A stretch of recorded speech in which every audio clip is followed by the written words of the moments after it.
Hello friends, welcome to our YouTube channel.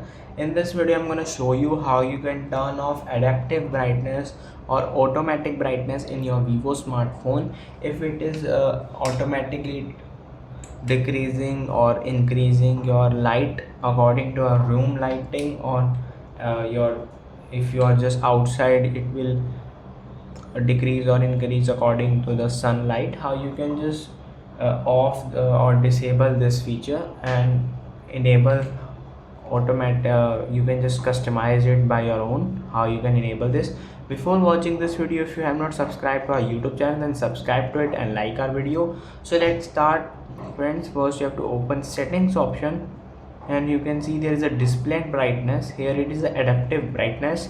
Here you have to just disable this option, and now you can increase or decrease light according to yourself. I hope you like this video. This video will help you. If you like this video, then subscribe to our YouTube channel for more helpful tips and tricks videos. Thanks for watching.